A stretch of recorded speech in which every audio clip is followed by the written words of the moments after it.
If you're a runner, I'm sure you've heard the rule. To run fast and stay injury-free, your cadence has to be exactly 180 steps per minute.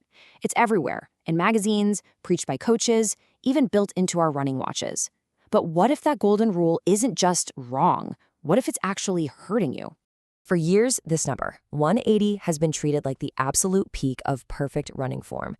The thinking behind it is pretty simple. A quicker, lighter stride means less heavy, jarring impact on your joints. And so, for so many of us, 180 became that magic number to chase. But you ever stop and wonder, where did this number even come from in the first place? Well, here's the crazy twist.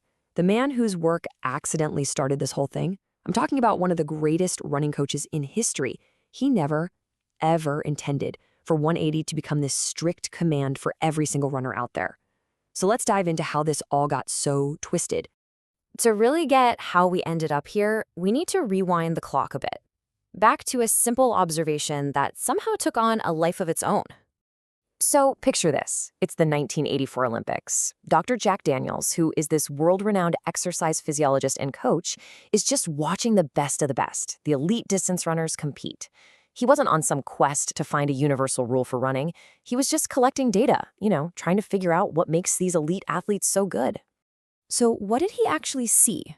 Well, he noticed that among these top-tier runners, almost none of them had a cadence below 180 steps per minute.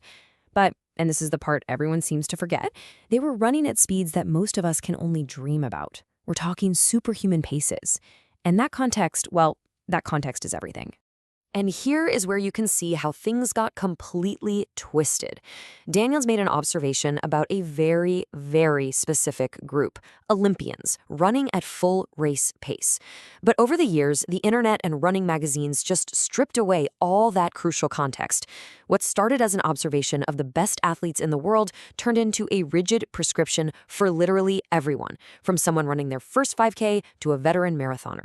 In reality, Daniel's actual advice was way more practical and, honestly, way more sensible. He saw that a lot of runners with a slow cadence were overstriding, planting their foot way out in front of their body, which basically acts like a brake.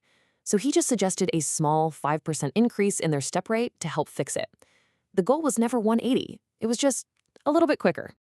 Okay, so if the origin story is basically a myth, what does modern science tell us? Let's get into the hard data. So more recent studies have really put this old rule to the test.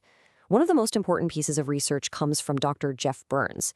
He studied a group of athletes who were just as elite as Olympians, world-class ultramarathoners competing over a brutal 100-kilometer distance.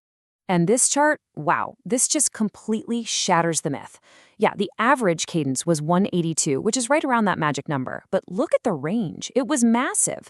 Some of the world's best were running at a cadence as low as 155, while others were flying at 203. It's so clear. There is no single magic number. And here's the bottom line. Your optimal cadence is deeply personal. It's unique to you. It depends on your body, your height, how long your legs are, and this is the big one, how fast you're actually running. It's just common sense, right? A 10-minute mile pace just doesn't demand the same leg turnover as a 5-minute mile. This all comes down to a really important concept called running economy. The easiest way to think about it is like fuel efficiency in a car.